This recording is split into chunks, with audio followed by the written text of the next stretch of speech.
wa ala alihi wa ashabihi wa mawala amma ba'd. Hibati fillah azakumullahu jami'a.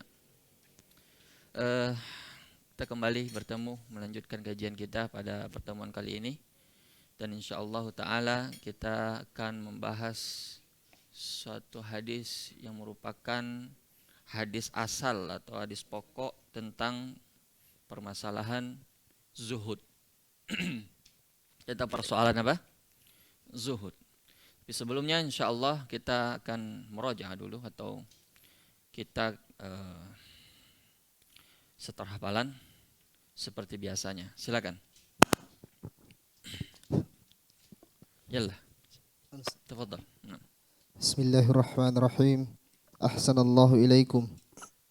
Qala al-musannif rahimahullahu ta'ala al-hadithul hadi wa thalathun an Abil Abbas Sahl bin Sa'd as-Sa'idi radhiyallahu anhu qala أتى النبي صلى الله عليه وسلم رجل فقال يا رسول الله دلني على عمل إذا عملته أحبني الله وأحبني الناس فقال رسول الله صلى الله عليه وسلم ازهد في الدنيا يحبك الله وازهد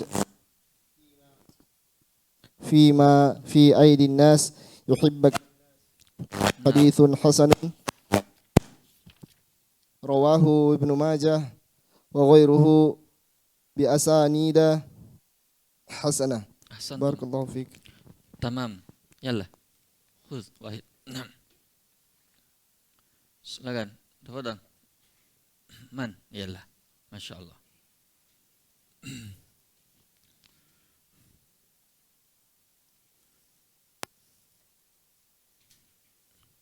Yallah, بسرعة.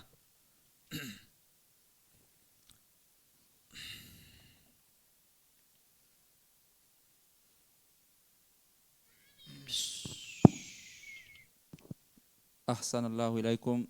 Al-hadithu al-hadi was-salasun an Abil Abbasi Sa'd bin Sahlin as-Sa'idi radhiyallahu anhu qala ja'a rajulun ila an-nabi sallallahu alaihi wasallam faqala ya Rasulullah dullani ala amalin idza amiltuhu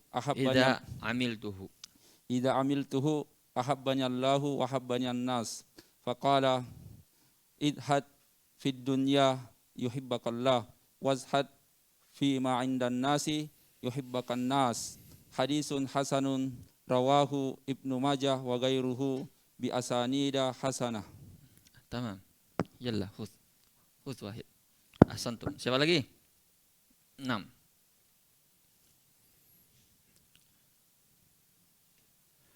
Tafadhal. Siapa? Ya.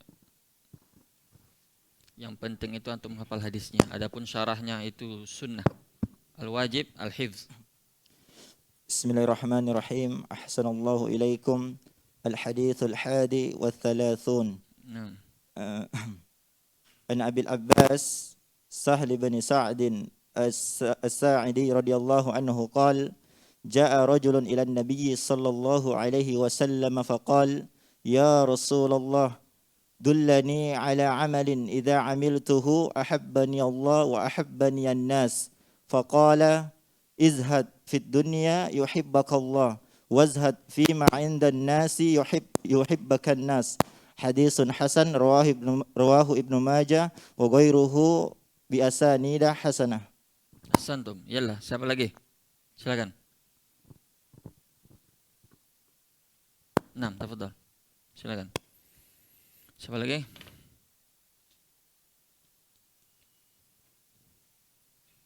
Ya, siapa lagi? Siapa? Masih ada? Ada tadi belakang menunjuk. Tidak ada? Habis? Taib. Ahsanullah ilaikum. Idzan indana hadis. Ya, afwan ya, qalilan. Lahadha. Hadis al-hadi was-salasun. Taib. Taib. Kita mulai syarahnya.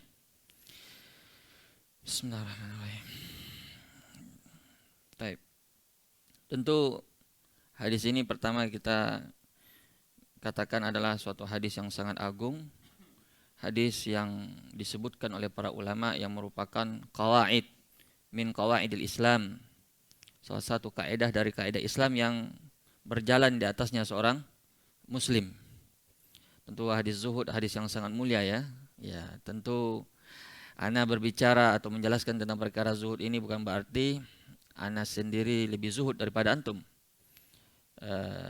Tapi paling tidak kita saling murajaah, mudarasah, dan mengingatkan satu dengan yang lainnya, ya, dan untuk memberi pemahaman yang benar tentang permasalahan zuhud ini. Baik.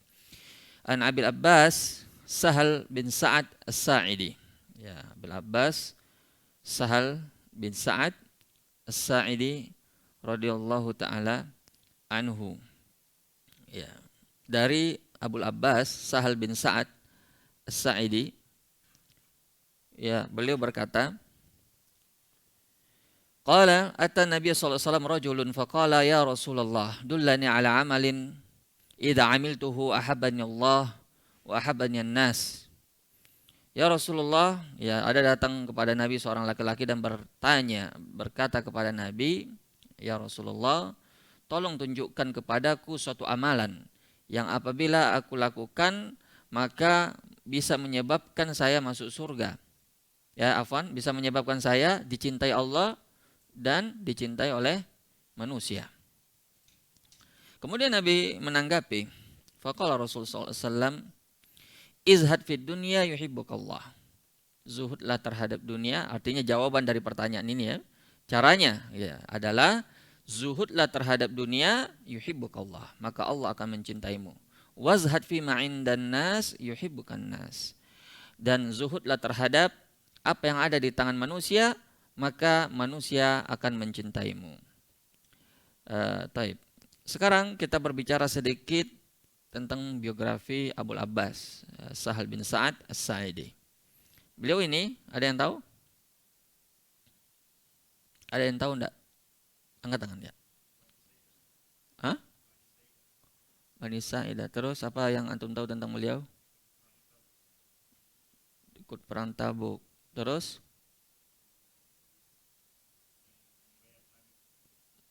Bukan ini sahabatnya. Ada yang lain? Taib. Beliau termasuk sigar sahabat atau kibaru sahabat? Termasuk sahabat senior apa junior? Senior. Senior apa junior? Wallahu alam. Ahsantum. Ya. Pertama tentang beliau ya. Pertama dari sisi suku beliau ya, asal beliau. Beliau dari kalangan suku Khazraj ya. Dari Khazraj itu dari kalangan Ansor. Aus dan Khazraj ya. Beliau dari kalangan Khazraj. Beliau dari kalangan Sigharus Sahabah, yaitu kalangan sahabat junior. Sahabat itu ada yang kibarus sahabah, yaitu yang bertemu dengan Nabi dalam usia yang hampir mirip dengan usianya Nabi atau lebih kecil sedikit. Adapun sigharus sahabah yang masih kecil ketika bertemu dengan Nabi, seperti Ibnu Umar, Abdullah bin Abbas, ya, atau Ubaidillah al-Arba. Mereka masih kecil ketika bertemu Nabi. Tapi bukan berarti dengan kejunioran mereka menandakan mereka sedikit ilmunya, tidak berarti begitu. Karena Abdullah bin Abbas, Abdullah bin Umar itu seorang sahabat, ya, ulamanya kalangan sahabat, padahal mereka itu sahabat yang junior. Jadi ya, ilmu itu tidak dilihat dari umur. Makanya kata seorang ahli hikmah, kata orang pepatah Arab, innamal fata bi qalbihi wa lisanihi. Orang itu dilihat dari hatinya dan lisannya. Kalau dia memiliki ilmu, tidak peduli, dia masih kecil. Banyak sahabat, banyak ulama-ulama yang masih kecil sudah berfatwa. Imam Muslim, Imam Bukhari itu masih kecil, masih umur 20-an itu mereka sudah berfatwa masalah hadis. Jadi jangan ukur keilmuan seseorang dari umur atau dari usia. Tapi memang tidak dipungkiri bahwa pengalaman jelas yang lebih Yang lebih tua terus jelas, itu jelas. Baik, kemudian beliau juga anak dari seorang sahabat ya, yang meninggal di masanya Rasulullah. Ya, bapaknya meninggal di masa Rasulullah. Kemudian dari sisi nama, beliau namanya siapa tadi? Abul Abbas Sahal bin Sa'ad. Awalnya itu nama beliau itu bukan Sahal, tapi Hazin. Hazin artinya apa? Ya, la tahzan misalnya orang bilang tuh, jangan sedih. Hazin artinya sedih. Lalu Nabi mengganti namanya dengan Sahal yang berarti mudah. Nah, ini perlu memperhatikan nama. Jangan mentang-mentang namanya bahasa Arab tapi tidak diperhatikan juga artinya. Nama bagus bahasa Arab tapi tidak tahu apa artinya. Ini juga tidak bagus. Buktinya Nabi mengganti nama orang yang memang artinya tidak bagus. Hazin itu artinya sedih. Diganti oleh Rasulullah dengan Sahal. Itu satu yang mudah. Beliau ini diberi usia yang panjang oleh Allah Subhanahu wa taala, wafat pada tahun 91 Hijriah dan sempat mendapatkan masa Al-Hajjaj bin Yusuf As-Saqafi yang merupakan panglima Abdul Malik bin Marwan yang sangat bengis, kejam ya, bahkan membunuh beberapa orang sahabat, membunuh beberapa ulama ya, sangat dikenal dengan penumpah darah ya. Ya, beliau termasuk sahabat yang paling terakhir wafat di Madinah. Usia beliau lebih dari 100 tahun. Baik. Kita lihat apa? Pertama, kita lihat urgensi hadisnya. Hadis ini disebutkan oleh para ulama dalam syarah kitab Arba'in An-Nawawiyahnya saya, seperti dalam kitab Al-Bughal misalnya. Hadis ini mengandung dua wasiat penting. Wasiat yang pertama adalah zuhud terhadap dunia, dan yang kedua zuhud terhadap apa yang ada pada tangan manusia. Itu wasiat penting yang disebutkan oleh hadis ini. Karena keduanya ini menyebabkan seseorang itu bahagia di dunia dan di akhirat. Karena kebahagiaan dunia dan di akhirat tidak akan muncul, tidak akan didapatkan kecuali dengan dua hal ini, yaitu zuhud terhadap dunia dan zuhud terhadap apa yang ada di tangan manusia. Ini urgensi atau pentingnya hadis ini. Karena semua orang ingin bahagia, tapi caranya justru dia menempuh jalan yang menyebabkan dia tidak bahagia. Makanya kita kalau mau bahagia tahu dulu jalannya. Kadang ada orang ingin pergi ke suatu tujuan, suatu tempat, tapi dia tidak tahu jalannya. Akhirnya nyasar. Makanya kita semua ingin bahagia. Di antara jalan menuju bahagia ini yang disebutkan oleh Rasulullah. Izhad fid dunya yuhibbukallah. Kalau Allah cinta kita, pasti kita akan bahagia. Kalau manusia cinta kita, pasti hidup kita akan bahagia. Sebaliknya, kalau Allah benci kepada kita, mana mungkin kita akan bahagia? Tidak akan mungkin. Karena apa? Hati manusia ini ketenangannya tergantung apa? Ala bizikrillahi tatmainnul qulub. Cuma ketenangan hati itu hanya diperoleh dengan zikir kepada Allah. Nah, sekarang Allah benci sama kita. Gimana mungkin ketenangan itu akan didapat? Begitu juga dengan hubungan kita dengan manusia. Kalau kita punya banyak musuh, orang lihat kita benci, orang lihat kita tidak senang, pasti hati kita tidak senang. Walaupun kita memiliki semuanya, tapi di sana sini punya musuh.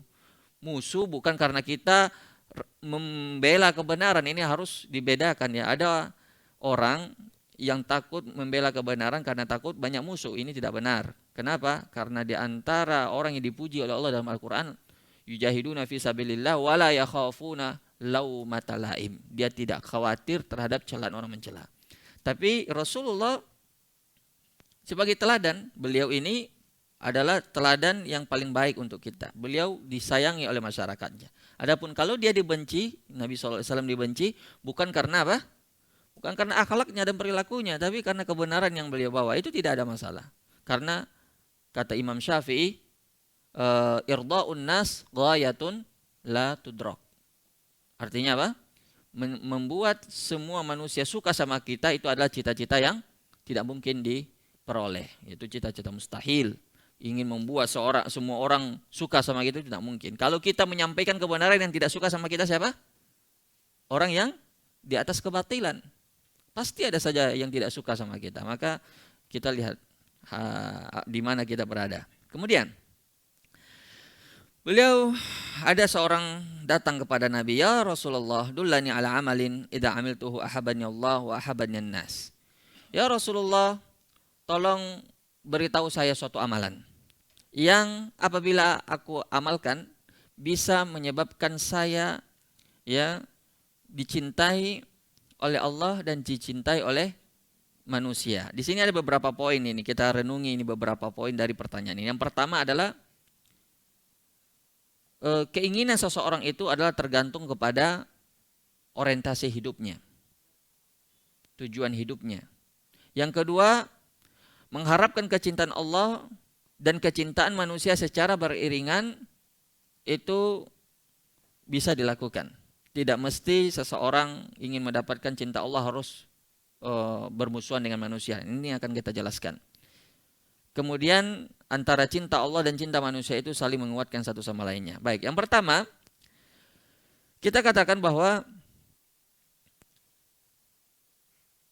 cara kita ya untuk mendapatkan suatu amalan atau menemukan suatu amalan yang bisa menyebabkan kita dicintai oleh Allah dan dicintai oleh manusia itu sudah kita tahu, yaitu dengan zuhud. Nah, sebentar kita akan berbicara apa itu zuhud. Tapi yang paling penting, yang pertama itu kecintaan kepada Allah dan kecintaan kepada manusia itu bisa secara bersamaan, beriringan. Jangan kita dengan alasan zuhud untuk mendapatkan cinta Allah kita membuat sekat dengan manusia. Kita membuat pemisah, jarak, jurang yang sangat jauh antara kita dengan masyarakat. Jangan, itu bukan manhajnya Ahlussunnah. Bahkan sampai Syekh Shalih Al-Utsaimin beliau berbicara tentang penerapan sunnah, yang sesuatu yang hukumnya sunnah itu jika diterapkan bisa menyebabkan orang terganggu. Apa kata beliau? Ya, meninggalkan sunnah ma'idza'in nas. Ya, meninggalkan sunnah yang bisa menyebabkan orang terganggu itu lebih afdol daripada menerapkan itu sunnah yang menyebabkan orang bisa terganggu. Misal, sunnahnya orang sujud adalah direnggangkan tangannya, ya toh? Kemudian bahkan Nabi sampai kelihatan putih ketiaknya. Tapi kalau dalam saf, dalam sholat berjamaah, antum mau terapkan yang seperti itu? Ya sampai temannya tidak bisa sujud ya. Ya, alasannya menerapkan sunnah itu mengganggu orang namanya. Nah, terapkan ini kaidah. Misal lagi banyak hal-hal yang sebenarnya kita bisa terapkan, di antaranya kalau ada suatu masjid, ini fikih imam ini ya, yang masih berpegang teguh kepada kunut subuh misalnya. Antum memandang tidak kunut subuh. Kalau antum kunut subuh bisa menyebabkan kekacauan, bisa menyebabkan masyarakat lari dari agama, maka afdolnya antum apa? Tidak kunut. Afdolnya tidak jadi imam. Nolak sebisa mungkin. Tapi kalau tetap dipaksa, maka tinggalkan lakukan kunut sebagai bentuk penerapan dari kaidah tadi. Karena itu masalah khilafiyah. Makanya Syekh Fauzan memandang kalau ada imam kunut, apa yang harus kita lakukan di belakang sebagai makmum? Tetap kunut, karena ini masalah khilafiyah. Ini cuma permasalahan yang kita ambil contoh, dan contohnya sangat banyak sekali. Banyak orang yang ingin menerapkan sunnah dengan semangatnya, tapi dia tidak peduli dengan fikih al-idza. Ya, tidak peduli itu bisa menyebabkan orang lari atau tidak. Makanya ada hadis yang perlu kita ingat, wa inna minkum lamunaffirun wa inna minkum lamunaffirun wa inna minkum lamunaffirun. Di antara kalian benar-benar ada yang membuat manusia lari dari agama. Itu dikatakan oleh Nabi kepada siapa? Muaz. Ketika Muaz sholat maghrib atau isya ya, kemudian para sahabat kan biasa profesi mereka pedagang atau petani ya, petani di kebun atau di tempat-tempat korma mereka, kan capek biasa pulang dari ladang mereka. Akhirnya Muaz sholat maghrib dia baca surah Al-Baqarah. Sahabat di belakangnya ada satu orang yang capek, mungkin dia berniat memisahkan diri dan sholat sendiri. Lalu selesai sholat Muaz marah. Dia bilang dituduhlah sahabat memisahkan diri ini munafik. Sambil marah-marah Muaz dituduh munafik. Karena tidak berdalil dengan apa? Idza qamu ila sholati qamu kusala. Kalau berdiri sholat dia malas. Terus sampailah berita ini kepada Nabi. Dan Nabi pun menegur Mu'adz. Afattanun anta ya Mu'adz. Apakah engkau ingin menjadi fitnah orang yang wahai Mu'adz? Yani fitnah artinya membuat orang lari dari agama. Wa inna minkum lamunafirun. Wa inna minkum lamunafirun. Ya, jadi itu yang perlu kita perhatikan. Kemudian yang berikutnya, izhad fid dunya yuhibbukallah. Izhad fid dunya yuhibbukallah. Ini ada, kita berbicara dulu definisi zuhud secara bahasa ya. Zuhud di antara akar katanya disebutkan oleh para ulama, yakni berasal dari kata zahid. Misalnya bilang ata'un zahid, yaitu sesuatu yang sedikit. Itu arti kata zuhud secara bahasa. Ya. Itu makna pertama. Makna kedua yaitu sesuatu yang tidak disukai. Sebagaimana firman Allah misalnya dalam surat Yusuf, wa syarahu bi thamanin bakhsin darahim ma'dudah wa kanu fihi minaz zahidin. Dan mereka menjual Yusuf dengan harga yang murah, ya yaitu beberapa dirham saja, dan mereka tidak tertarik kepadanya, yakni kepada Yusuf. Wa kanu ya fihi minaz zahidin. Zahid di sini artinya tidak tertarik, bukan orang yang zuhud. Memang orang yang zuhud secara bahasa. Jadi ada dua makna secara bahasa. Satu apa tadi? Sesuatu yang sedikit. Artinya sesuatu tidak ada nilainya. Hakir, remeh temeh, tidak berharga. Makanya disebutkan dalam hadis yang banyak memotivasi kita tentang zuhud, banyak hadis-hadis bercerita tentang zuhud. Begitu juga ayat Al-Quran. Dan antaranya hadis yang menceritakan tentang nilai dunia di sisi Allah. Laukana tid dunya ta'dil indallah inda janahil ba'udah ma saqa al-kafir suqyatal ma', atau kama qala Nabi sallallahu alaihi wasallam. Andai kata nilai ini seharga di sisi Allah itu seharga sayap seekor nyamuk, maka tentulah orang-orang kafir itu tidak dikasih minum. Karena tidak berharganya ini dunia, makanya masih dikasih oleh Allah itu orang-orang kafir dunia. Makanya antum tidak perlu heran ketika orang-orang kafir diberi oleh Allah kenikmatan dunia yang begitu banyak, itu tidak ada nilainya di sisi Allah. Makanya jangan kita tertipu. Makanya kita jangan berburuk sangka kepada Allah, ya Allah saya rajin beribadah, saya bertakwa kepada Engkau, kenapa saya miskin? Itu orang tidak salat, itu orang kafir kepadamu mempersekutukan, justru dia banyak mobilnya, banyak rumahnya, kaya, lancar bisnisnya. Ini jawabannya. Bahwasanya dunia itu tidak berharga di sisi Allah Subhanahu wa taala. Itu secara bahasa, sesuatu yang zahid, yaitu sesuatu yang tidak ada nilainya. Atau sesuatu yang membuat orang tidak tertarik. Kemudian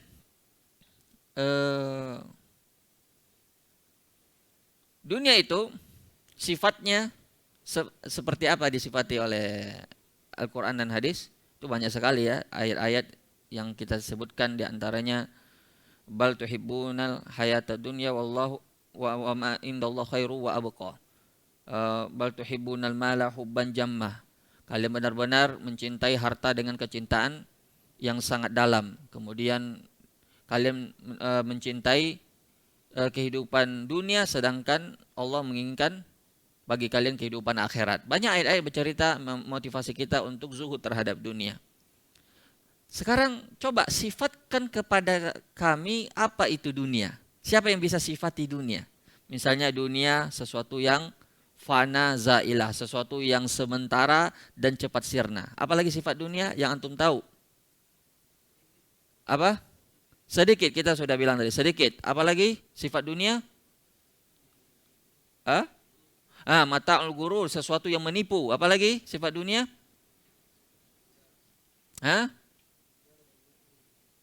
Apa itu?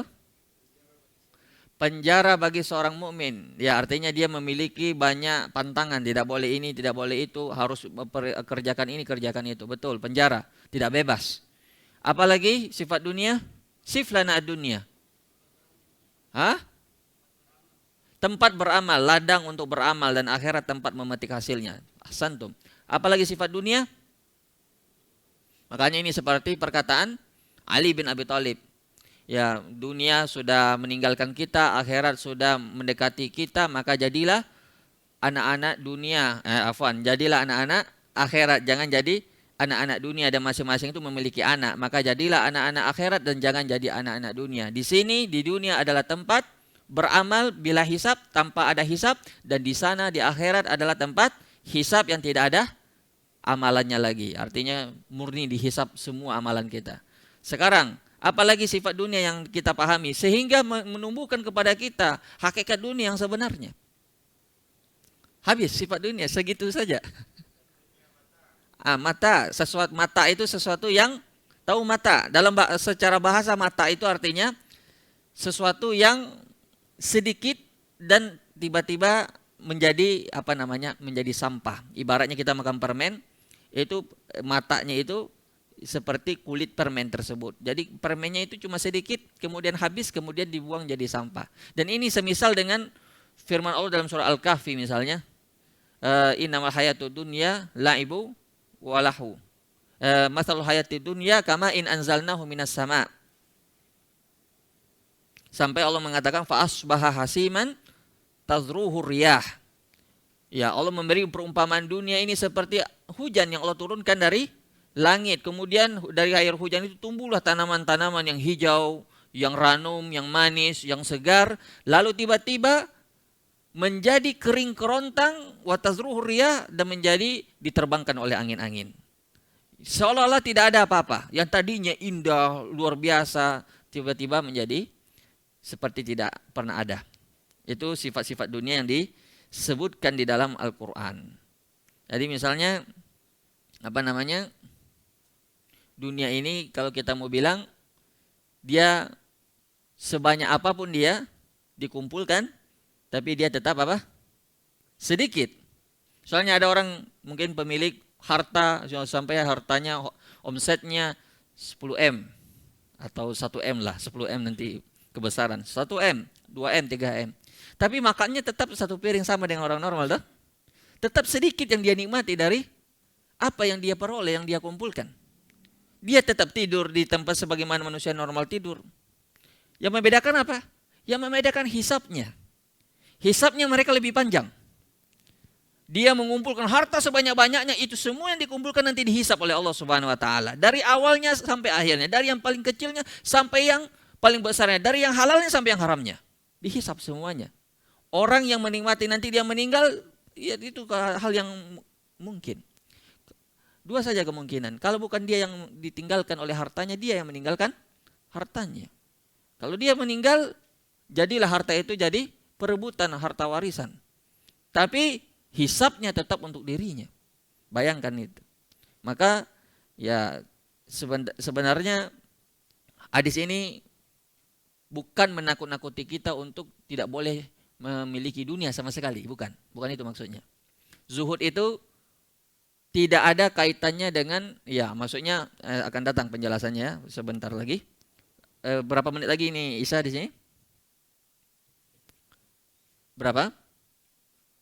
18, masih ada waktu. Baik. Jadi dunia itu bisa kita sifati, jadi kita barusan berbicara tentang sifatnya dunia seperti orang yang bangun dari tidurnya. Dia mimpi indah di tidurnya, dia merasakan kenikmatan, pas dia bangun dia tidak lihat apa-apa. Antum mungkin lahir dari keluarga kaya misalnya. Dari kecil sampai besar itu sudah terbiasa hidup enak. Tapi itu tidak akan terasa nilainya ketika dunia itu dicabut dari antum. Dan itu hal yang mesti. Wala nabluwannakum bisyai'in minal khaufi wal ju'i wa naqsim bil amwali wal anfusi was samarat. Itu pasti. Dunia itu masih bisa dinikmati kapan masih bersama kita. Kalau sudah dicabut sedikit saja dari kita langsung hilang dia seketika. Makanya ada hadis yang populer ketika seorang ahli surga yang ditakdirkan oleh Allah untuk masuk surga, tapi dia merupakan manusia yang paling menderita hidupnya di dunia. Lalu dicelupkan satu kali celupan ke dalam surga. Terus ditanya oleh Allah, apakah kau pernah merasakan penderitaan di dunia walaupun hanya sebentar? Wallah ya Rabb, tidak pernah. Ini orang yang paling menderita hidupnya di dunia. Tidak ada yang lebih menderita daripada dia. Tapi ketika dicelupkan ke surga satu celupan dan ditanya, pernahkah kau rasakan kenikmatan, kesusahan ketika di dunia? Tidak pernah. Lupa dia semuanya. Sebaliknya ada orang yang paling nikmat hidupnya di dunia, paling nikmat, tidak ada yang lebih menikmati kehidupan dunia daripada dia. Terus dia ditakdirkan oleh Allah masuk neraka dan dicelupkan ke dalam neraka satu celupan. Langsung ditanya oleh Allah, bagaimana? Pernahkah kau rasakan kenikmatan dunia walaupun hanya sebentar? Wallah ya Rabb, tidak pernah. Dia hidup mungkin ratusan tahun, mungkin zaman-zaman umat terdahulu dengan kehidupan yang luar biasa. Mungkin hartanya seperti Qarun, mungkin dia memiliki jabatan seperti Firaun dan seterusnya, tapi dia ditakdirkan masuk neraka. Di awal di awal siksaan pertama, di awal dia dibakar di api neraka, langsung lupa semua nikmatnya. Maka wajarlah kalau kita dizuhudkan oleh Allah terhadap kehidupan dunia. Dunia itu tidak ada artinya. Makanya sekarang kita mau tahu apa itu makna zuhud secara istilah. Zuhud banyak sekali definisi yang disebutkan oleh para ulama, tapi kita hanya sebutkan beberapa definisi yang mendekati ya. Zuhud menurut Syekhul Islam Ibn Taimiyah adalah tarkur raqba fi ma la yanfa fi daril akhirah, yaitu meninggalkan keinginan terhadap apa yang tidak ada manfaatnya bagi kehidupan akhirat.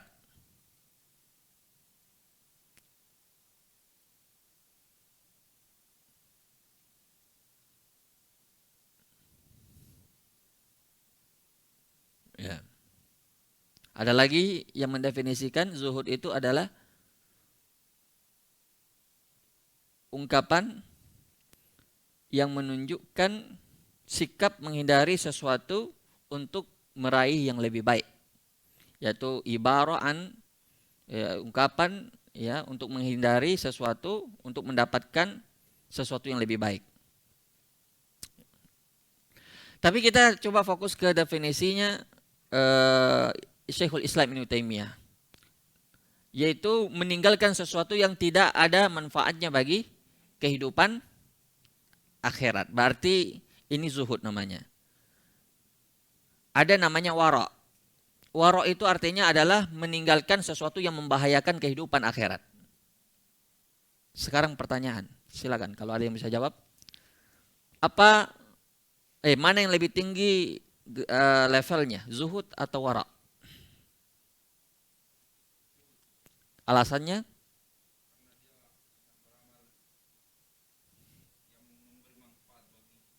Kalau wara'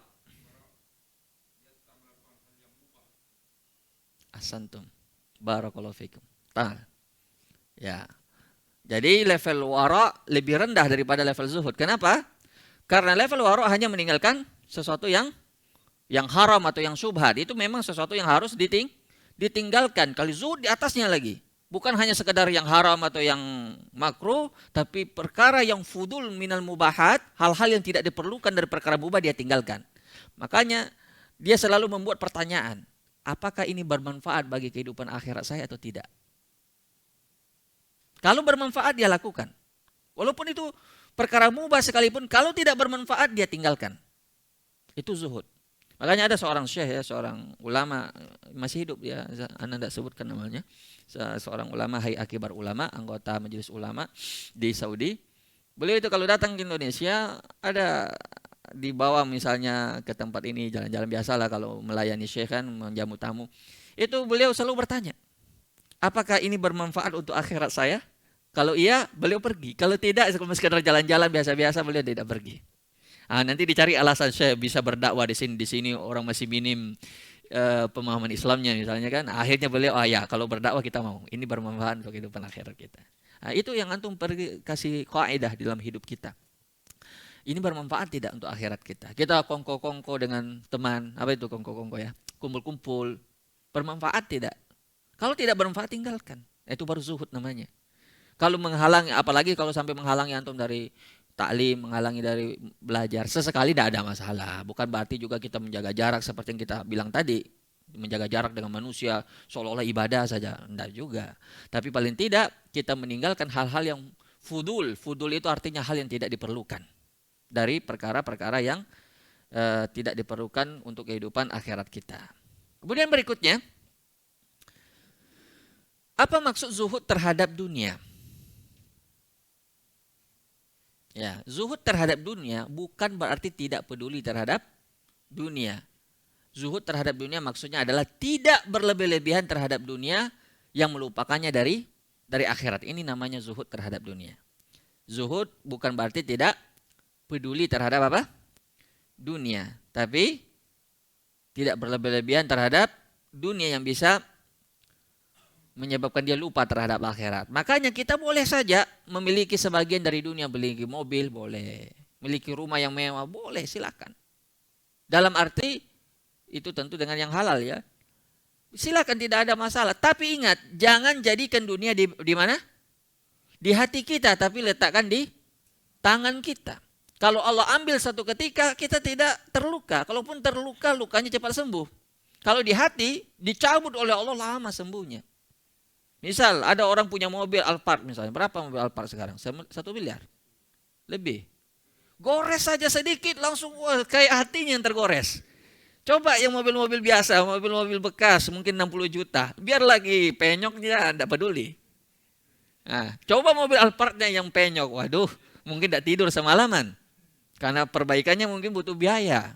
Dan dia sangat sayang itu mobil karena dia dapatkan dengan sangat susah, dia butuh perjuangan. Makanya dia sudah masuk itu mobil ke dalam hatinya. Rumah mewah. Tiba-tiba ada maling masuk, dia ambil barang-barang mewahnya, langsung dia terluka hatinya. Kenapa? Karena rumah tersebut masuk ke dalam hatinya. Ini yang dilarang di dalam Islam. Makanya Imam Ahmad pernah ditanya, orang yang kaya atau orang yang punya uang, kapan dia dikatakan sebagai seorang yang zuhud? Kira-kira apa jawabannya? Coba siapa yang bisa jawab?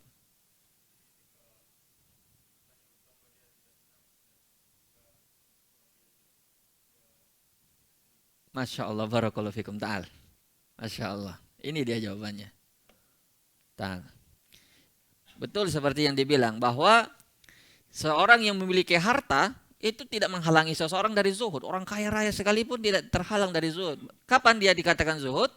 Kalau seandainya bertambah omsetnya, bertambah dia punya uang, dia tidak girang, tidak bahagia, tidak gembira, biasa saja. Karena dia tahu ini adalah nikmat ujian yang harus dia syukuri. Kalau dia tidak disyukuri bisa kena siksa oleh Allah. Jadi dia tidak apa yang bikin dia senang. Dia lihat dulu dirinya bisa lewati ini ujian atau tidak. Kalau hartanya berkurang, dia juga tidak sedih karena dia tahu ini adalah ujian juga. Apakah dia bisa bersabar atau tidak? Kalau dia bisa lolos ini ujian, maka berarti dia lolos dari siksaan. Karena siapa yang tidak sabar, ya antum tahu dalil-dalil ancaman yang mengancam orang yang tidak bersabar terhadap takdir Allah. Jadi dia bertambah hartanya dia tidak senang, berkurang hartanya pun dia tidak sedih. Inilah dikatakan apa? Zuhud. Makanya ketika Malik bin Dinar, yang seorang ulama yang dikenal dengan kezuhudannya luar biasa, terus dikatakan oleh seorang kepadanya, kamu benar-benar seorang yang zuhud. Lalu apa dijawab oleh Malik bin Dinar? Beliau katakan, yang zuhud itu adalah Umar bin Abdul Aziz. Dunia itu di bawah telapak kakinya, tapi dia tidak menghalanginya untuk beribadah kepada Allah. Tahu Umar bin Abdul Aziz? Seorang khalifah. Bahkan Imam Syafi'i mengatakannya sebagai Khulafaur Rasyidin yang kelima. Saking luar biasanya beliau dalam masalah agama. Beliau itu zuhudnya luar biasa. Ketika awal dia angkat beliau jadi khalifah, langsung berubah drastis kehidupannya. Yang tadinya mewah seperti pada umumnya khalifah atau gubernur sebelum beliau menjadi khalifah, setelah diangkat menjadi khalifah, beliau menjadi sederhana luar biasa. Makanannya itu seperti rakyat jelata. Bahkan sampai istrinya itu tidak sabar bersamanya. Itulah Umar bin Abdul Aziz. Itu yang zuhud. Dunia di bawah telapak kakinya. Tapi tidak membuat dia tertipu oleh dunia. Itulah dikatakan zuhud. Zuhud seperti hadis Ahlud Dusur. Zahaba Ahlud Dusur bil ujur. Yusalluna kama nusalli. Wa yasumuna kama nasum. Wa yatasaddaquna bifuduli amwalihim. Ini orang yang zuhud. Ahlud Dusur itu orang yang memiliki harta yang banyak. Mereka juga sholat seperti orang-orang fakir sholat. Mereka puasa sebagaimana orang-orang miskin puasa. Tapi ada yang tidak bisa dilakukan oleh orang fakir dan miskin. Apa itu? Bersedekah dengan kelebihan harta mereka. Nah, orang yang zuhud tidak terhalang ya dia bersedekah oleh banyaknya hartanya. Karena banyak orang terhalang bersedekah karena kecintaannya kepada hartanya. Wa tuhibbunal mala hubban jamma. Karena itu sifat tabiat aslinya manusia yaitu cinta kepada hartanya. Kenapa manusia cinta kepada hartanya? Pertama karena memang dihiasi oleh zuyina linnasi hubbus syahawat. Itu cintaan syahwat kita terhadap harta itu hal yang tabiat. Yang kedua, dia dapatkan itu harta dengan susah payah. Siang malam dia bekerja. Tidak kenal waktu, tidak kenal lelah. Butuh waktu yang lama. Tiba-tiba dia keluarkan begitu saja. Itu kan sesuatu yang tidak masuk akal. Didapat dengan susah, dikeluarkan dengan mudah, itu kan tidak masuk akal. Tapi orang yang beriman, itu baginya sangat masuk akal. Kenapa? Karena dia lebih percaya apa yang dia simpan di sisi Allah itu lebih kekal dan abadi. Makanya ketika Nabi SAW suatu ketika menyembelih seekor kambing, lalu disuruh Aisyah membagikannya. Aisyah radhiyallahu taala anha terkenal dengan dermawannya seperti ayahnya. Dia bagikan semuanya kambing tersebut kecuali pahanya. Lalu Nabi bertanya, masih adakah kambing yang tadi dibilang oleh Aisyah radhiyallahu taala anha? Masih ada ya Rasulullah, sisa pahanya. Langsung apa dibilang Nabi? Tidak. Bahkan yang tersisa itu adalah apa yang dibagikan dan yang hilang itu adalah pahanya. Kenapa? Karena yang dibagikan itu yang akan kita nikmati nanti di akhir. Adapun paha yang akan kita makan itu palingan jadi kotoran. Apa yang kita pakai, apa yang kita nikmati itu jadi kotoran. Tapi yang apa yang kita sedekahkan itu yang akan kita depositokan nanti, yang kita petik nanti di akhirat kelak. Maka ini pemahaman yang harus kita perbaiki. Ya, ini lawan dari pemahaman apa? Materialistis ya. Orang yang mengukur semuanya dari materi, mereka tidak mau menginfakkan harta mereka. Baik, kemudian berapa menit lagi azan? 3 menit? Atau sudah habis waktunya? Ada pertanyaan sampai di sini? Baik, kita lanjutkan 3 menit berikutnya sampai azan ya. Kemudian wazhad fi ma 'indan nas yuhibbukan nas. Zuhudlah kamu terhadap apa yang di tangan manusia. Ya, ini yang kedua ya. Maka kamu akan dicintai oleh manusia. Paling tidak ada 3 poin di sini. Bagaimana cara zuhud terhadap apa yang ada di tangan manusia. Poin pertama, tidak iri ya. Tidak iri kepada nikmat yang Allah berikan kepada saudaranya. Ya. Bahkan mendoakan kebaikan untuk saudaranya yang mendapat apa? Kenikmatan. Karena memang tabiatnya dunia begitu. Tabiatnya dunia itu yang menangnya menyebabkan dia sombong, yang kalahnya menyebabkan dia iri.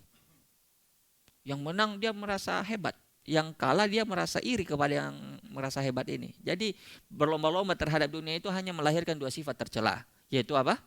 Ketika dia menang dia menjadi sombong, ketika dia kalah menjadi iri. Maka cara zuhud terhadap apa yang ada di tangan manusia yang pertama adalah dia tidak iri, ya bahkan mendoakan kebaikan. Yang kedua, agar kita bisa zuhud terhadap apa yang ada di tangan manusia, menyadari bahwa masing-masing itu ya sudah diatur rezekinya oleh Allah.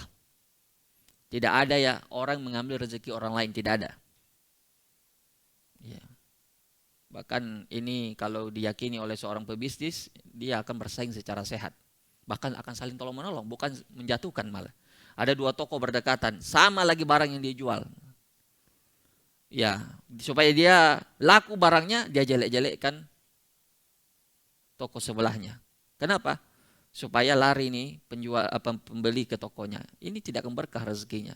Ada mungkin pernah dengar kisah tentang tokoh yang paling besar di Arab Saudi, bin Daud. Pernah mungkin lihat ya, kalau orang yang pergi umroh mungkin di mana-mana bertebaran itu ibarat Indomaretnya kita ya, Alfamaretnya kita.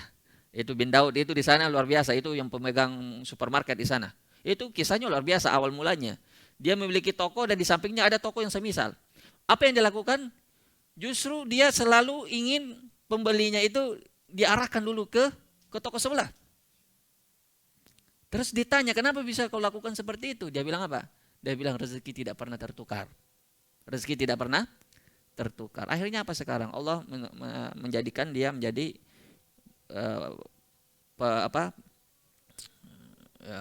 penguasa pasarnya dia ya, Arab Saudi ya. Baik, kita azan dulu ya. Silakan. Silakan azan dulu.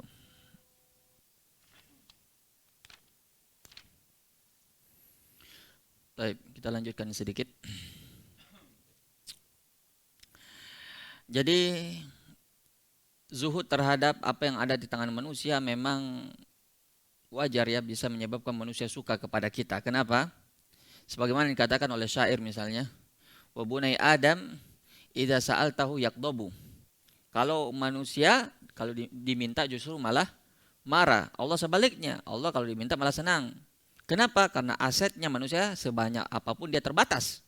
Triliunan sekalipun. Sekali antum minta mungkin dia masih senyum. 2 kali berkurang senyumnya. 3 kali sudah mulai dia pikir bagaimana cara mengusir antum. Sebanyak apapun hartanya, itu wakil ya, itu nyata. Jadi jangan berpikir ya antum punya teman kaya, antum bisa manfaatkan. Jangan berpikir untuk meminta sekecil apapun punyanya orang kecuali dalam keadaan apa? Indal hajah faqat. Ketika dalam keadaan memang sangat membutuhkan. Makanya kita pakai kaidah la makruha ma'al hajah wala harama ma'ad darurah. Tidak ada namanya sesuatu yang makruh kalau jika diperlukan. Tidak ada yang haram kalau dalam keadaan darurat. Jadi sebenarnya meminta-minta itu hukum asalnya itu makruh, dibenci. Walaupun itu perkara yang bisa dilakukan oleh manusia. Kalau yang tidak bisa dilakukan, misalnya minta-minta ke kuburan Syekh Yusuf misalnya. Itu hukumnya apa itu? Bukan makruh, itu syirik ya. Itu syirik besar. Tapi ini berbicara tentang perkara yang bisa dilakukan. Misalnya tolong antarkan dulu pengajian. Meminta tolong seperti itu hukum asalnya mubah, boleh. Tapi dengan seringnya dia bergantung kepada orang lain menyebabkan dia menjadi makruh. Kenapa? Menyebabkan orang lain diberatkan dan direpotkan. Makanya sebisa mungkin seseorang itu mandiri. Abu Bakar misalnya jatuh tongkatnya, dia tidak mau minta bantuan kepada orang lain. Sedapat mungkin dia bisa sendiri, kalau dia tidak mampu baru dia minta tolong kepada orang. Kemudian kita tahu juga kenapa manusia itu tidak suka barangnya diminta. Jangankan diminta ya, dilirik saja dia tidak suka. Coba antum punya HP baru dilihat-lihati sama temannya misalnya. Pasti antum merasa risih. Punya baju baru dilihatin orang, risih. Dilirik saja dia tidak suka, takut diminta. Tuh. Punya makanan enak dilihatin sama temannya, bagi dulu ya. Waduh, sudah. Walaupun dia senyum, dia kasih, tapi hatinya siapa yang tahu ya. Wallahu a'lam, siapa yang tahu hatinya orang. Nah, dia tidak perlu melakukan seperti itu. Makanya kita hendaknya tidak perlu iri dengan rezekinya orang dan tidak perlu menggantungkan hidup kepada orang. Dan Allah Subhanahu wa taala telah menentukan kadarnya semuanya. Allah yang membagi-bagikan rezeki. Sebagaimana Allah berfirman, "Wa tilka fadlullahi yu'tihi may yasha." Ini adalah keutamaan yang Allah beri bagi siapa yang Dia kehendaki. Jadi kita tidak perlu sewot ya. Kalau kita sewot berarti kita sewot dengan pembagiannya Allah. Makanya setiap orang itu sudah ada rezekinya masing-masing. Jadi kalau kita bahasakan seperti ini, rezeki itu sudah dijamin.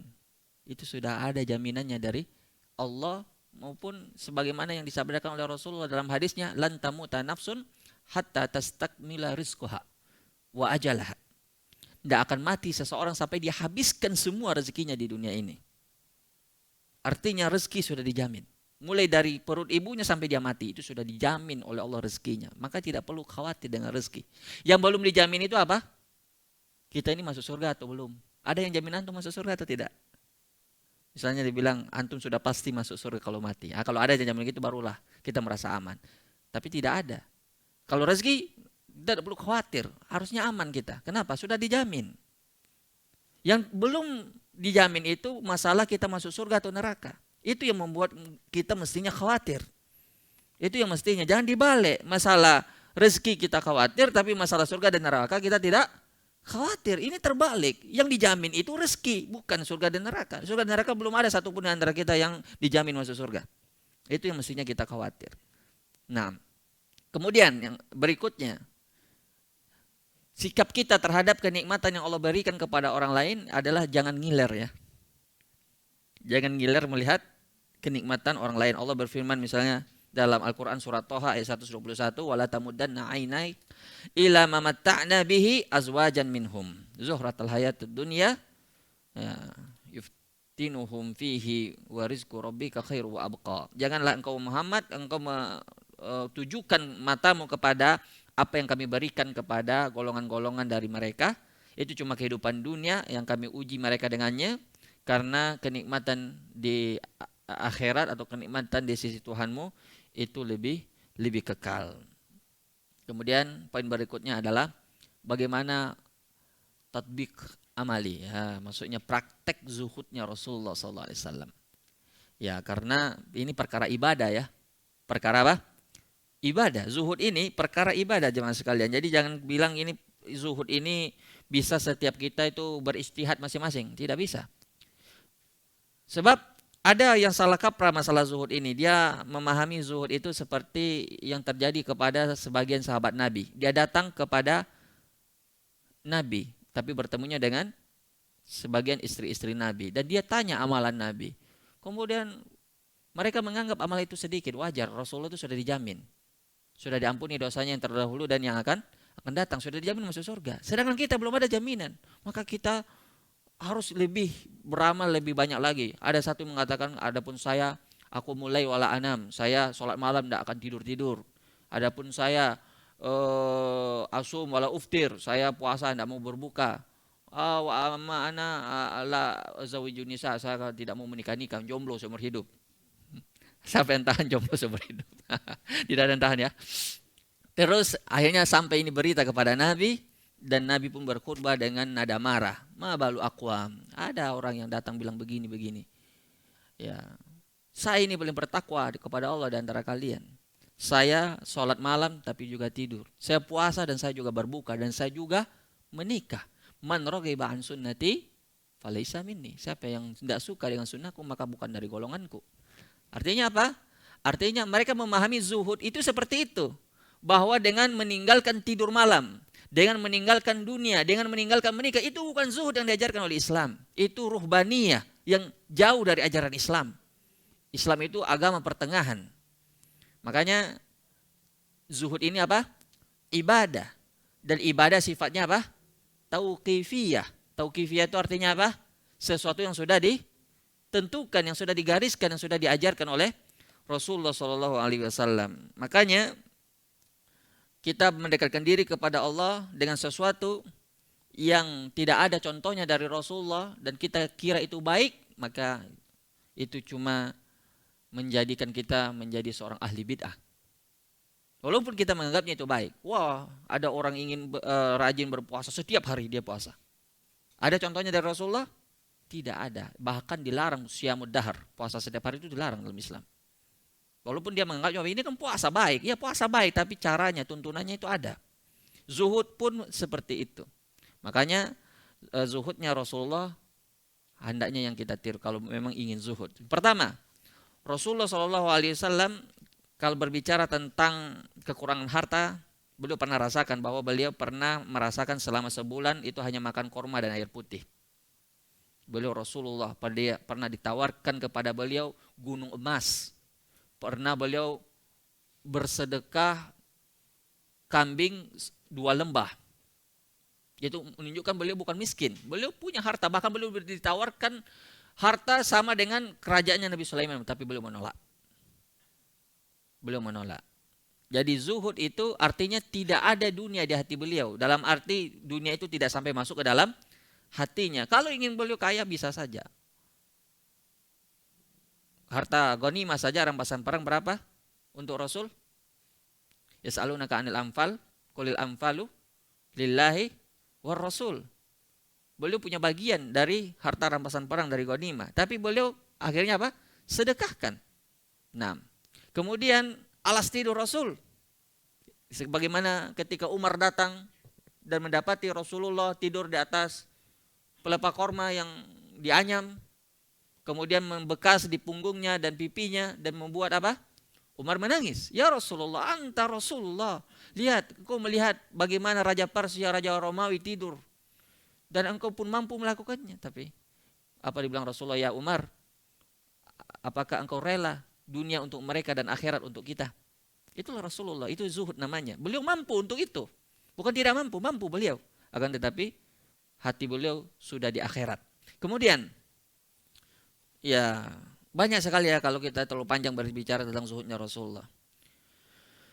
Intinya beliau kalau punya harta tidak sampai itu harta singgah di mana? Di hatinya. Beliau infakkan di jalan Allah, beliau jadikan itu ladang untuk akhiratnya. Makanya dikatakan oleh para ulama, ini faedah penting ya. Dunia itu tidak tercela secara zatnya. Ini faedah penting. Jangan antum bilang dunia ini jelek, enggak. Antum punya rumah bagus-bagus. Itu tidak tercela dunia itu secara zatnya. Yang tercela apa? Sikap kita terhadap dunia itu. Makanya ketika Al-Quran mengatakan innamal hayatud dunya la'ibu walahu wa zinatu wa tafahur bainakum. Artinya sifat-sifat dunia cuma sekedar permainan, senda gurau, berlomba-lomba, banyak harta dan anak. Itu kan yang dicela oleh Allah bukan dunianya. Yang dicela di situ apa? Sikap kita dalam memanfaatkan itu dunia. Coba kalau kita dikasih harta banyak, seperti kisahnya Al-Duthur tadi. Dia punya banyak harta, justru dia jadi terpuji ketika dia gunakan di jalan Allah. Dia punya anak banyak, dia jadi terpuji kapan? Kalau dijadikan anaknya itu anak yang saleh, anak yang berjihad di jalan Allah, anak yang menjaga agama Allah. Jadi dunia secara zatnya tidaklah tercela, tapi yang tercela itu adalah bagaimana kita memperlakukan itu dunia. Baik. Kemudian yang terakhir barangkali zuhud zahif, yaitu zuhud palsu ya. Zuhud yang palsu. Ada zuhud-zuhudan ya. Ada orang zuhud tapi kelihatannya zuhud tapi aslinya tidak. Apa itu zuhud zahif? Yang pertama dia mengharamkan apa yang Allah halalkan. Ya, diharamkan dirinya terhadap perkara yang Allah halalkan. Misalnya dia haramkan dirinya makan daging ayam. Kenapa tidak makan daging ayam? Haram. Kenapa haram? Nanti membuat saya itu tidak khusyuk dalam ibadah. Nah, ini zuhud yang palsu ini. Kecuali kalau dia mengatakan saya meninggalkan tidak boleh berlebihan misalnya, itu tidak ada masalah. Makan ayam cuma sekedarnya misalnya, tidak ada masalah. Tapi kalau dia sampai haramkan yang halal, ini baru namanya zuhud yang zahir. Seperti diharamkan menikah misalnya. Kenapa kamu tidak menikah? Menikah haram, itu cuma menjauhkan kita dari ibadah, menjauhkan kita dari menuntut ilmu, bla bla bla segala macamnya dia bilang kan. Tapi ini kata garis bawahnya adalah dia mengharamkan. Menikah haram apa dianjurkan? Justru dianjurkan, bukan diharamkan. Tapi dia alasannya untuk ya supaya dia fokus beribadah, supaya dia fokus menuntut ilmu, diharamkan menikah. Ini zuhud palsu namanya. Yang kedua misalnya menyandarkan kebutuhan dunianya terhadap pemberian orang. Ya, alasannya zuhud. Kenapa kamu tidak mau bekerja? Ya, saya mau fokus ibadah. Terus dari mana kamu dapat makanan? Ya, tunggu pemberiannya orang. Ini tidak boleh. Ini termasuk orang yang nanti diancam di akhirat, yang datang di hari kiamat dengan muka tanpa daging. Muka seperti tengkorak. Karena ketika dia meminta itu, dia sebenarnya memberikan daging mukanya, kehormatannya kepada orang lain. Makanya meminta-minta itu termasuk dosa besar yang datang ancaman dalam hadis Rasulullah SAW. Jadi menyandarkan kebutuhan dunia ya dengan alasan zuhud, tidak mau bekerja, cuma alasannya ibadah, tapi merepotkan orang, itu tidak boleh. Ya. Kemudian antara bentuk zuhud palsu adalah berburuk sangka kepada orang lain terhadap kelebihan dunia yang Allah berikan kepada saudaranya. Misalnya lihat saudaranya beli kelebihan dunia, dia bilang itu pasti itu. Ya, sudah ada prasangka tuh. Pasti dia itu sibuk dengan dunia, tidak beribadah, macam-macam prasangkanya kepada saudaranya. Itu dia merasa dirinya lebih hebat. Dia merasa dirinya lebih zuhud. Itu tidak boleh. Itu termasuk zuhud yang palsu. Dia merasa itu, kalau antum baca buku Ibnul Jauzi misalnya dalam kitab Talbisul Iblis, itu banyak ahlu ibadah yang tertipu dengan ibadah mereka. Di antaranya orang ahli zuhud. Dia meremehkan orang. Dia merasa dirinya yang paling zuhud, dia lihat saudara-saudaranya yang memiliki nikmatan, banyak prasangkanya. Itu zuhud palsu namanya. Kemudian menyanyiakan potensi dirinya, ya. Menyanyiakan potensi dirinya. Sehingga dia tidak memanfaatkan potensi yang Allah berikan kepadanya. Potensi yang dimaksud seperti dia memiliki keahlian, misalnya menjadi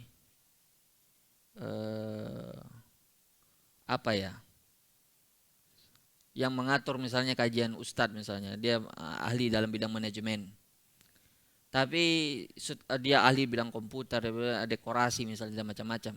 Tapi setelah hijrah tidak mau lagi melakukan hal tersebut. Alasannya apa? Alasannya zuhud. Nah, akhirnya apa? Akhirnya dakwah tidak jadi tersebar karena orang-orang yang memiliki keahlian lari. Alasannya apa? Zuhud. Itu tidak benar, itu pun zuhud yang tidak benar. Baik. Kemudian kita tutup dengan perkataan sebagian sahabat ya yang berbicara tentang masalah zuhud ini. Qala Ibnu Mas'ud radhiyallahu taala anhu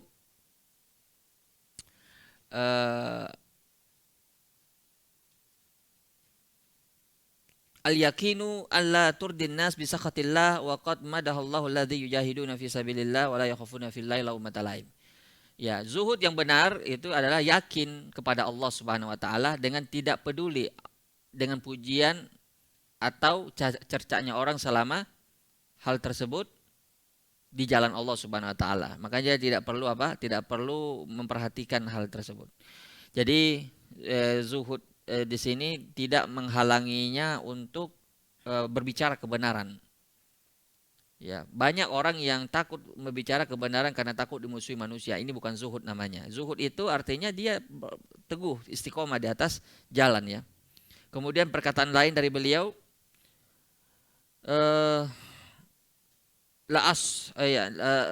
kepada murid-muridnya ya, kepada murid-muridnya, antum aksaru salatan wa sauman wa jihadan min ashabi Muhammad sallallahu alaihi wasallam. Kalian wahai murid-muridku, kata Ibnu Mas'ud, lebih banyak jihadnya, lebih banyak sholatnya, lebih banyak puasanya daripada para sahabat Nabi. Ini yang berbicara siapa? Ibnu Mas'ud, sahabat senior Nabi. Ini dia berbicara kepada murid-muridnya, berarti apa? Tabi'in. Kalangan tabi'in. Kalian kalau dari sisi puasa, dari sisi sholat, dari sisi jihad, itu kalian kalah sahabat Nabi oleh kalian. Tapi kanu khairan minkum, tapi mereka lebih baik daripada kalian. Kanu khairan minkum. Qalu kaifa dzalika? Para murid-muridnya bertanya, bagaimana Syekh? Bagaimana bisa? Qal kanu ashadu minkum fid dunya wa arghabu minkum fil akhirah. Dulu para sahabat Nabi itu yang menyebabkan mereka lebih hebat daripada kalian, lebih tinggi derajatnya, radhiyallahu taala anhum, mereka lebih zuhud terhadap dunia dan lebih semangat terhadap akhirat. Itu yang menjadi kelebihan mereka. Wallahu taala a'lam shawab. Jadi itulah pembahasan kita tentang masalah hadis ini. Mudah-mudahan Allah Subhanahu wa taala memberikan kita karunia dengan dilapangkan hati kita untuk zuhud terhadap dunia dan semangat terhadap akhirat, dan menjadikan kita hamba-hamba yang bisa mengambil faedah dari apa yang dia dengarnya. Wallahu taala alam. Subhanallah bihamdik asyhadu an la ilaha illa anta astaghfiruka wa atubu ilaik. Silakan kalau ada yang ingin ditanyakan. Kalau tidak, ini masih ada satu parfum ya. Silakan kalau ada. Silakan. Bismillahirrahmanirrahim. Ahsanallahu ilaikum. Terkait zuhud palsu Ustaz, bagaimana jika seseorang itu sudah dinilai mampu untuk mengajar tapi dia masih malu atau merasa tidak pantas Ustaz, apakah termasuk dengan zuhud palsu? Barakallahu fiik. Baik. Seseorang sudah mampu untuk mengajar tapi dia belum bisa memberanikan diri, alasannya apa? Zuhud ya. Alasannya zuhud. Dia tinggalkan itu mengajar karena takut nanti salah, takut nanti apa gitu. Itu pertama kita katakan dia harus bertanya dulu kepada ustadz-ustadz yang sudah senior, apakah saya ini sudah layak untuk mengajar atau belum. Ini di antara manhajnya salaf. Ya.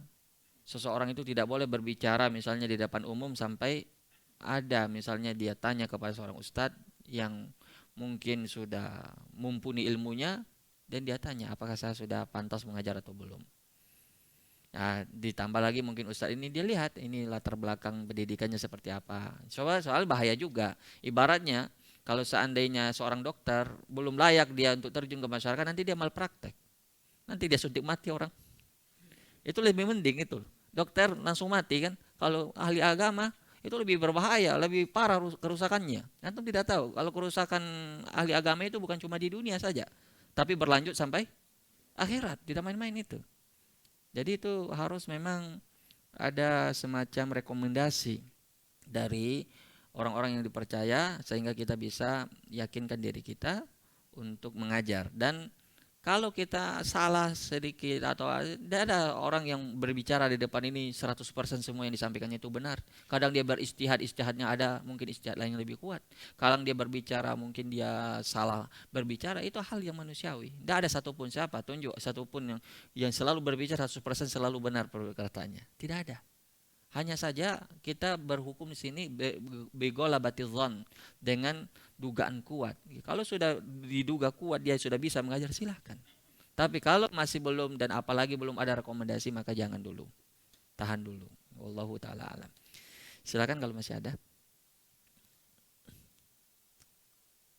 Itu ada akhwat yang masuk mungkin lantai 2, lantai atas ya akhwat. Nah. Silakan kalau ada. Tafadhal.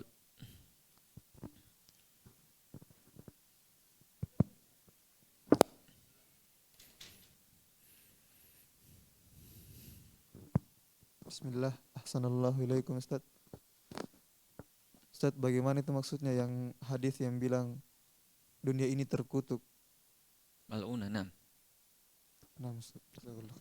Ya. Dalam hadis itu disebutkan dunia itu terlaknat ya, dan terlaknat apa yang ada di isinya. Kemudian disebutkan pengecualian-pengecualiannya seperti zikrullah, ya, al-amru bil ma'ruf, nahy anil munkar dan seterusnya. Ya, yang dimaksud dunia itu terkutuk itu yang kita jelaskan dari tadi.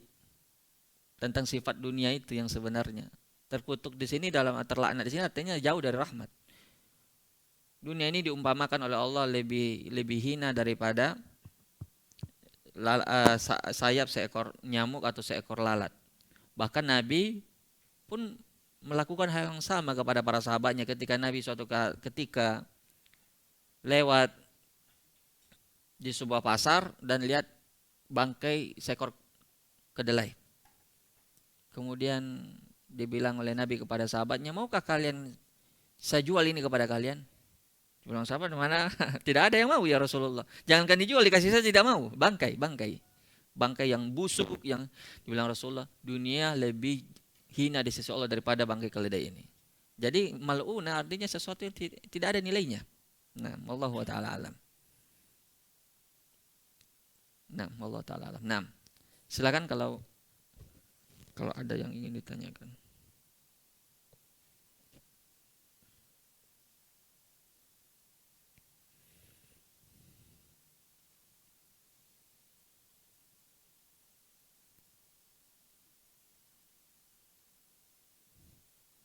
Sudah habis pertanyaannya, tapi parfumnya belum habis.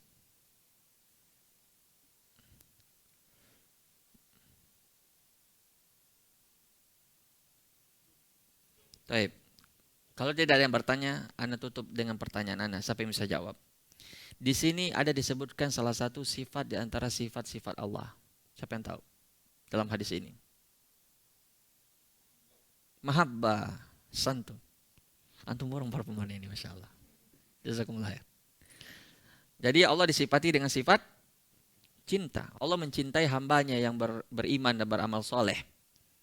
Tapi cinta yang tidak sama dengan cintanya manusia. Sebagaimana Allah juga disifati dengan benci dan marah. Ini ditolak oleh kelompok Asy'ariyah. Kalau marah disifati Allah itu sama dengan makhluk. Alasannya, coba kalau lihat orang marah itu kan mendidih darahnya, mendidih otaknya. Masa Allah disifati dengan seperti itu? Nah, kan mereka menolak sifat itu dengan alasannya apa? Sama dengan makhluk. Mereka sebelum menolak ini sifat, terlebih dahulu mereka terjatuh pada tasbih. Apa itu tasbih? Penyerupaan Allah dengan makhluk. Dan semua sifat-sifat begitu mereka takwil itu gara-gara mereka terjatuh dulu pada penyerupaan Allah dengan makhluk, baru setelah itu mereka takwil. Kalau Ahlussunnah tidak. Ahlussunnah mereka tetapkan itu sifat bila kaifin wala tamtsilin, ya, wala tashbihin, ya, tidak ada pemisalan, tidak ada penyerupaan, tidak ada penyamaan. Karena Allah qala laisa kamitslihi syai'. Allah tidak serupa dengan sesuatu pun. Wa huwa samiul basir. Dan langsung Allah tetapkan dua sifat sebagai contoh saja. Maha mendengar lagi maha melihat. Makhluk mendengar, makhluk melihat, tapi bukan pendengaran yang mutlak, terbatas. Tapi Allah pendengarannya mutlak, penglihatannya mutlak, dan seluruh sifat Allah seperti itu. Paham tum? Naam, barakallahu fikum. Taib, demikian. Subhanallah bihamdik, asyhadu an la ilaha illa anta astaghfiruka wa atubu ilaik. Assalamualaikum warahmatullahi wabarakatuh.